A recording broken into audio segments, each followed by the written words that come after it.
Tourism in Enugu State. From cave to lake to waterfall, visitors come to see the sights. Can the local economy build a thriving international tourism industry? Uganda installs thousands of closed-circuit television cameras in public areas. Authorities say it will cut down on crime, but critics worry cameras could violate people's privacy. An environmentally friendly addition to the taxi industry of Rwanda.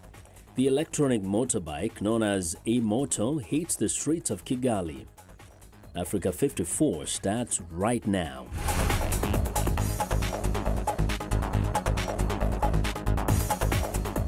Hello and welcome to Africa 54. I'm Anne Umawadu at Channels Television here in Lagos. I'm joined by Vincent McCorry at Voice of America in Washington.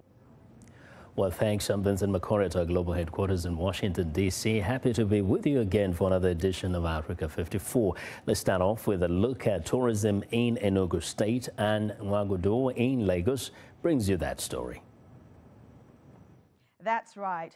Ihuezi, a village in Ezeagu local government area of Enugu State, southeast Nigeria, has some tourist sites that attract visitors from far and near. The community is endowed with natural resources such as a cave, a lake, and a waterfall. Residents say the sites are having a positive impact on the local economy, but they hope they can be developed into international tourist sites. Channels Television's correspondent Monica Ajogu was there and filed this report. Ihuezi is one of the many agrarian communities in Ezeagu local government area of Enugu State, southeast Nigeria. Apart from vast arable land which allows for farming, the community is also blessed with water resources. There's a green lake stretching over 6 kilometers and about 70 feet deep, which also helps the local economy. But most captivating is this waterfall, which serves different purposes for residents, including agricultural and domestic activities. It also serves for recreation. Anytime we visit this village, we would like to come to this waters, this stream so-called Obagana. We would like to come here to enjoy ourselves, to have fun, to swim, and to do so many other things. The source of the water is said to be this cave, which has been an attraction for visitors as far back as colonial times. Every inscription on the cave wall tells of the people that have been here. When I was young, I only see the writings of the Europeans who came and to visit it. They use chalk and write their name on the stone of the cave. But now, the cave have attracted many different countries, both Nigerians and otherwise. They now come and go inside it, and not only by crawling, they use now something like a torchlight to rope and go distant place and come back. Beyond the relaxation it provides, some residents hope the potential of the natural endowment can be fully harnessed. This stream is very, very sweet, and I want government to come and help us. When you look at Bar Beach in Lagos, there is a lot of enjoyment over there. If our liver can be like that, I'll be very happy. The basic infrastructure is very, very important. When I mean infrastructure, road, water, even though we have water around, then electricity. We equally have electricity, but we have to extend the electricity like all the locations. Other indigents of the state believe the task of developing the tourist sites does not lie with the government alone. It takes a lot of business people coming in and investing money in the state for that sector to grow. I have never believed that it's the government that will, in the real sense, give life to such sector. What the government can do is build the structures that the real tourists, what they call the tourist motivators, will ride on. Tourism remains one of the world's largest and fastest growing industries. It contributes immensely to the gross domestic product of nations and job creation. Little wonder residents of Ihuezi look forward to their tourism potential translating to more economic gains. from economic growth to security, the army, like other security forces, have a duty to ensure national security. This entails protecting territory and citizens, among others. But sometimes there are frictions between citizens and security personnel. Joining us to talk about civil and military relations right here in Nigeria is security expert Chidi Nwonu. He joins us from our Abuja studio. Thank you very much, Mr. Nwonu, for joining us on Africa 54. Thank you for having me. Now, what sort of situation creates flashpoints in civil-military relations? Well, there's several things that could cause a breakdown in relations between the civilian population and the military. These could be things like insurrections, revolutions, political agitation, or just, government's lack of governance and development. In the Nigerian context, there's always been a tension between how the military reacts with the civilian population, going back to post-independence, the first coups from the post-independence days, and then military rule has always put the military on a very curious pedestal in that they're considered a force apart from the normal populace, but at the same time, they interact very heavily with the populace, and this is the point where nowadays you have the army deployed on internal security operations in at least 32 out of the 36 states of the Federation and conducting things that in other countries would be routine policing tasks. All right, what do you make of allegations of excessive use of force by security forces on citizens? Well, the allegations of security force excesses on civilians, have been consistent and are quite credible in the Nigerian context. They've been quite intensely investigated by international NGOs such as Amnesty International, Human Rights Watch, etc., as well as local NGOs and local pressure groups. So this is it's a very unfortunate development, because not only is it a violation of the Nigerian law, which every Nigerian is supposed to follow, but also international law and the laws of armed conflict. So when you have allegations of extrajudicial killings or excessive use of force, detention without a trial or use of torture, then this tarnishes the image of the military and it has a negative impact on civil-military relations. The army itself has taken great pains to address this by, developing, its rules of engagement, code of conduct, putting in a lot of effort into developing, law of armed conflict workshops and trainings and civil-military cooperation training and workshop. But the problem seems to be that while certain units or certain commanders take this to heart and enforce these considerations, other commanders seem not to. And it's trying to, get that universality across the army, across boards to kind of negate these allegations, and even if there are allegations, because this is not something unique to Nigeria. There are allegations made against highly professional armies in the West or in other countries. It's, again, not just not preventing the behavior, but also how you deal with the allegations. All right, but is there any circumstance or maybe circumstances under which the military can abrogate the rights of civilians? There are situations where their federal governments can, abrogate those rights and can negate these rights. And, there's the infamous case of detention without trial in Guantanamo Bay. So these things apply in those countries which we would consider to be developed and, which we'd consider to be, further along the path in terms of these situations. And the same thing kind of applies in Nigeria. We have our own national security considerations which allow, extended detention and things like that. The problem we have here in Nigeria is that even those laws that we have, which are fairly generous, are not obeyed and not applied to. So if you look in the recent case of the Shia demonstrations, the Islamic movement in Nigeria demonstrations in Abuja, part of their protest was asking for the release of their leader. Now, this release has been mandated already by a federal court, yet the federal government has not followed, that court order. So the problem being, when the government doesn't necessarily follow or obey its own laws, it causes a problem in that the citizens then lose faith in the legal system and also do no longer see a lawful way in which they can, seek redress for any grievances. All right, but in your own opinion, what do you think is the best way for security agencies and their personnel to balance the relationship such that they protect the public order, but also allow citizens to express their rights at least? Well, see, that's a very, very interesting question, and it's a great kind of conundrum which, most countries are facing.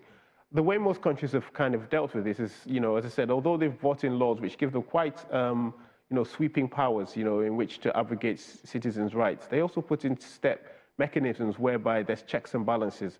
So a citizen's rights can't be abrogated, at the whim of, an individual. So, a person can't just unilaterally declare somebody a terrorist. There has to be a process by which they will go through, which will, call them a terrorist, or which will call their organization a terrorist, or, a national security threat.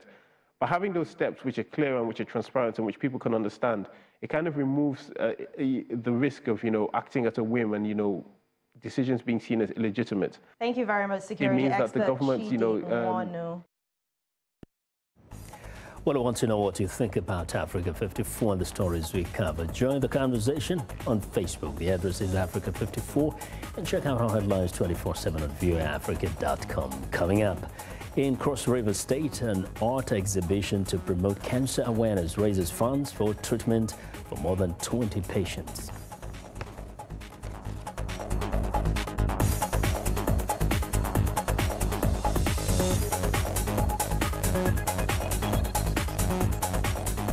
I am Sheikh Sali, host and senior editor of VOA's international call-in talk show, Straight Talk Africa. Today we'll examine the tobacco industry. We pretty much touch on anything that you can think of. Politics, health issues, human rights issues, you name it, we talk about it. The issues that we discuss are pertinent to most people on the African continent. A very, very rare and unique opportunity to interact with their leaders.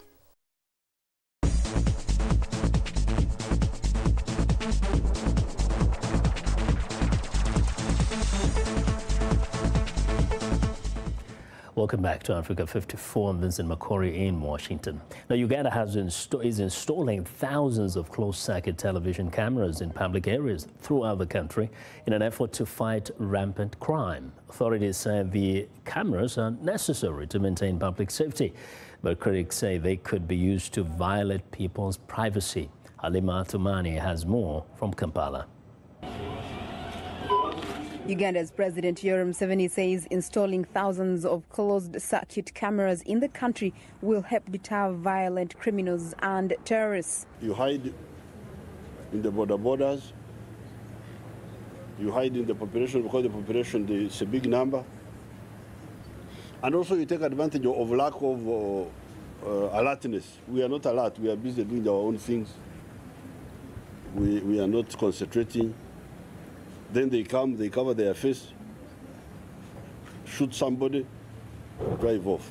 Uganda's police will monitor the cameras, which have license plate and facial recognition software, and are mounted in public areas. Ugandan authorities dismiss privacy concerns. We are looking at schools, we are looking at hospitals, swimming pools. All that is within our database for coverage.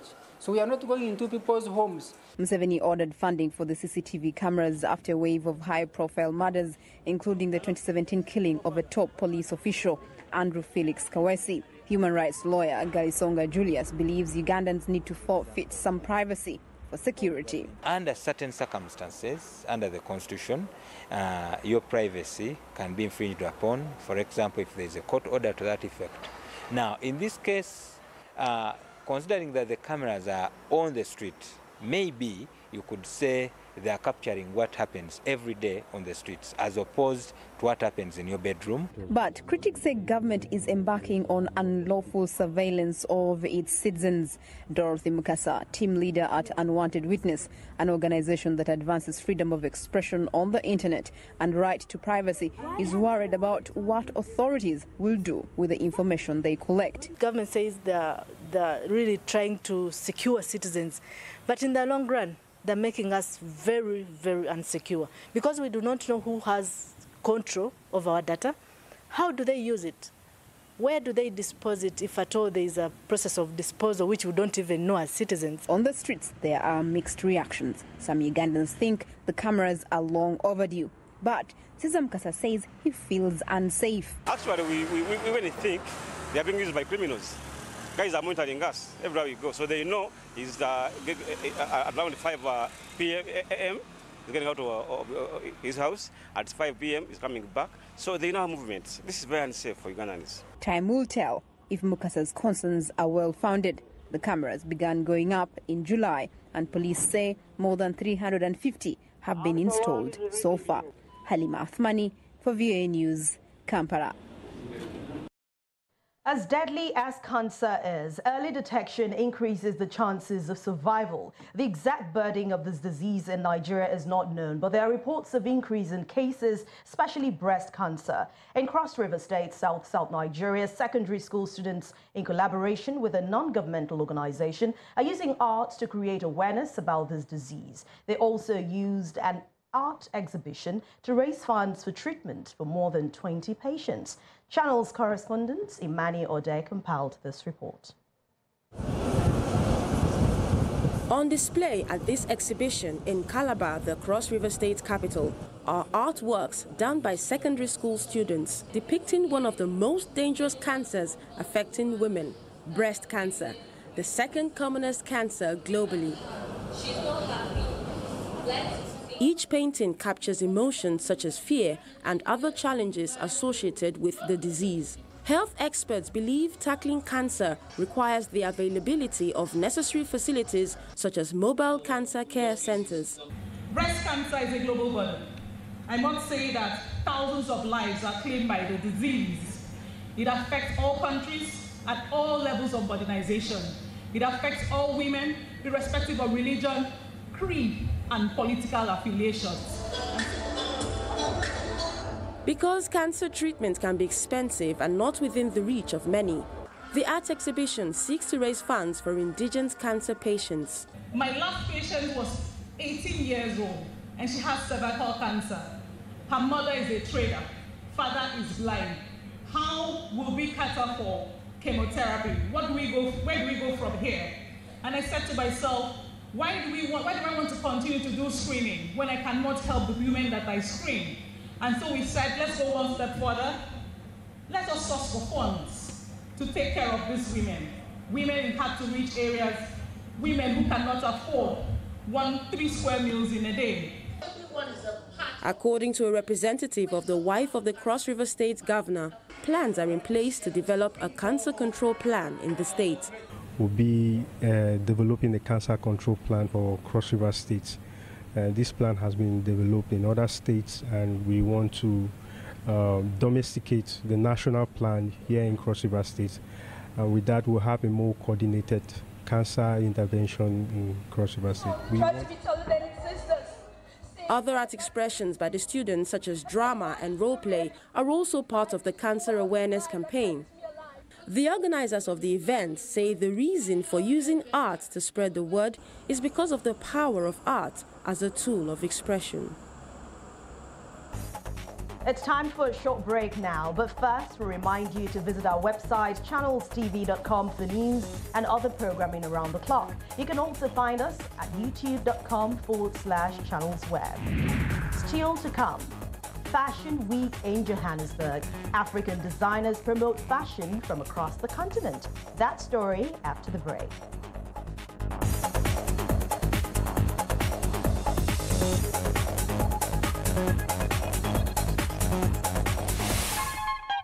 The lyrics could be French, English, Portuguese, Bantu, Arabic. It is the beat. The African beat that counts. The beat does all the translations. It cuts across all languages and gives us the understanding that this is the African beat. It is so distinct and adhesive. It binds us together. African Beat on the Voice of America. For more information, visit our website at www.voanews.com/AfricanBeat.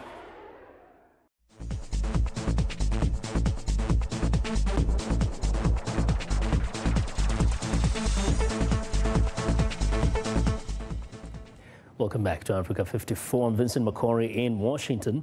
Now, current practices for wastewater treatment in Africa are insufficient to ensure safe water and basic sanitation for millions living in poverty. But a project in Kibera, one of the world's largest slums in Nairobi, Kenya, is trying to change that reality. The Human Needs Project has developed a recycle reuse system for wastewater that it says could serve as a model for overcrowded slums. Raya Lambur reports from Nairobi. ever since 2016, when Nelly Misango moved to Kibera, Africa's largest urban slum, her kids often fell ill. The culprit was contaminated water. This water had a lot of effect on us. They would complain of stomach aches, but when I changed the water to the treated one, I saw a lot of difference. Misango found clean water provided by the Human Needs Project, a non-profit that builds in poor areas of the world. Known as Kibera Town Center, the project recycles dirty water while providing bathroom and laundry facilities and clean drinking water for 2,000 residents per day. We came up with the recycling system basically to serve one as a pilot to be able to basically show that it can be done here. And I believe if anything can be done in Kibera, then it can be replicated to any part of the world. And our system basically was designed to counter poor waste disposal systems of sewer, water from sewer lines and things like that. So that was the first intention. The second intention was incorporation of technology to be able to uplift the livelihood of Kiberans. The United Nations says Africa's fast-growing population and urbanization is making wastewater treatment a growing challenge in informal settlements like Kibera. From the morning, from the time we wake up till we go to the bed. And not treating wastewater leads to very damaged health, both for us, ourselves, and for the environment. When you look at wastewater, there are so many things in this, what we name wastewater. You have pathogen in that, you can have heavy metals, you can have pharmaceutical, you can have some chemical which is very harmful. So if it's not treated and it gets in contact of our food, or our bathing or our drinking, then it's really impact on our health. It's also impact our fish, our fauna, our flora, so it's why it's really important, particularly in the settlement where the planning is sometimes not well done. But expanding clean water projects like Kibera Town Center to the large slum population estimated at over 500,000 requires massive investment. Right now, the money isn't there, even as urban populations grow bigger each year across the continent. Raya Lombor for VOA News, Nairobi. Rwanda seems to be taking the lead in technology in transportation with the introduction of an electric motorbike known as e-moto into the taxi industry. The initiative is helping to reduce the high cost of fuel and traffic congestion in the capital, Kigali, while offering an environmentally friendly mode of transportation. Take a look. Motorbikes are the cheapest means of getting around in Rwanda. It provides jobs for many people and reduces traffic congestion, but it also contributes to air pollution like other vehicles on the road. To fight against the pollution, Ampersand, a US-Rwandan electric vehicle company, makes electric motorbikes known as e-moto. The aim is to provide a low-cost and environmentally friendly mode of transportation, especially for motorcycle taxi riders. The company believes e-moto is a more efficient and economical option for taxi drivers. Drivers at the moment here in Kigali spend about $2,000 a year on fuel and oil changes.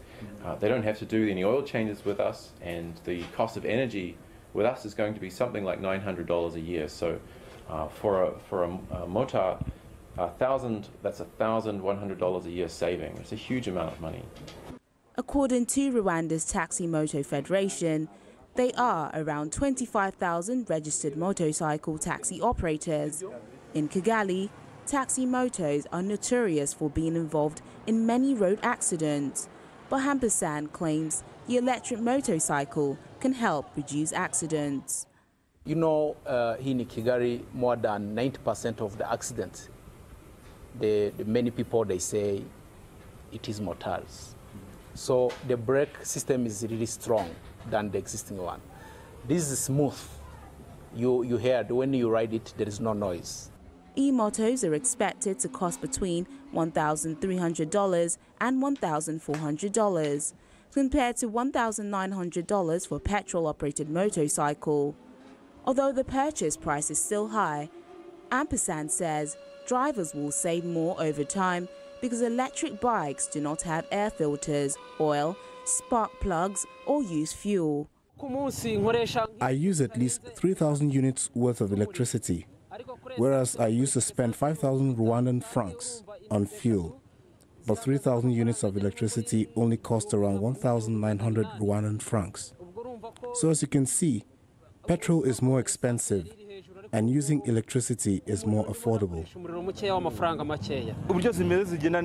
I think they will be popular here. I think people will like them compared to the bikes that use petrol, because the petrol-powered ones are noisier and emit a lot of smoke, which chokes you when you are riding at the back of the bike. In East Africa alone, more than 3 million people earn their livelihood as motorcycles drivers. Plans are in place to launch e-moto throughout Rwanda by late 2019. Now, African styles were showcased at Johannesburg's International Fashion Week. Fashion designers promoted couture from across the continent at the recent show. There was also an Asian touch at this year's event. VOA's Mariama Diallo reports. From splashy colors to more neutral tones, this is a celebration of African couture. One fashion designer says wearing African-inspired cuts should be done with confidence and without hesitation. This is the Africa we need to be living in. It's just be unapologetically African, so that if I'm in New York, if I am in London, if I'm anywhere, they need to know that I'm from Africa. African Fashion International, the company behind the event, says it wants to give both new and established designers a platform to develop African fashion. For me, it's about discovering new talent, but also seeing what my favorite designers that I've always been used to have to offer this time. Beyond fashion, the event allows people from all sorts of artistic ventures to get together in one place. This is more like a get-together for creatives, you know, because like it's not just fashion. You find musicians as well. They come and they perform. There's rappers, there's soccer players. It's more like a gathering. Afro-Asia was the theme this year, allowing designers from China, Cambodia and Japan to also showcase their work. This collection is really special and never seen before, so it was really exciting for us, and it was definitely great. The Japanese designers were inspired by their travels around the world, combining different cultures with a vintage touch. Mariama Diallo, VOA News. Well, and that's our show for today. You can also visit us online at voaafrica.com. I'm Vincent Makori in Washington, and Nwagudo has our last word from Lagos.